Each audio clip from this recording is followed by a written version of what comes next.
ஓம் நமச்சிவாயம். பசு தமிழ் ஜோதிட நேயர்களுக்கு வணக்கம். ஒருவருடைய ஜாதகத்தில் யாருக்கு சக்கரவர்த்தி யோகம்,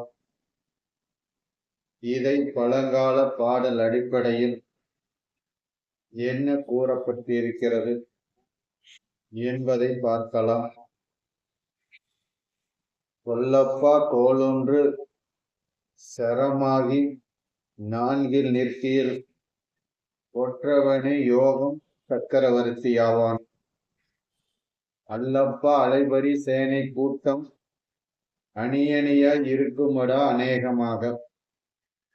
உள்ளப்பா உத்தமர்கள் அருளும் பெற்று உலகில் உள்ள அரசரிடம் பகுதி வாங்கி, இல்லப்பா இவ்வுலகில் தேய் கண்ணனாய் இதமாய் வீட்டிருப்பான் அநேகம் பேரே.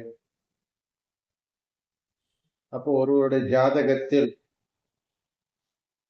சர ராசியில் கிரகங்கள் இருந்து திசா புத்தி நடத்தும் காலகட்டத்தில் அந்த ஜாதகருக்கு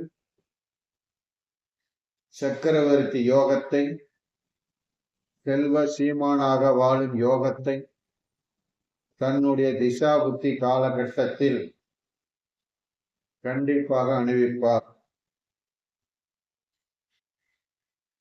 என் இனிய பசு தமிழ் ஜோதிட நேயர்களே, என்னுடைய சேனலை சப்ஸ்கிரைப் செய்து கொண்டு பாருங்கள்.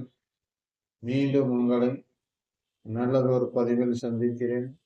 நன்றி, வணக்கம்.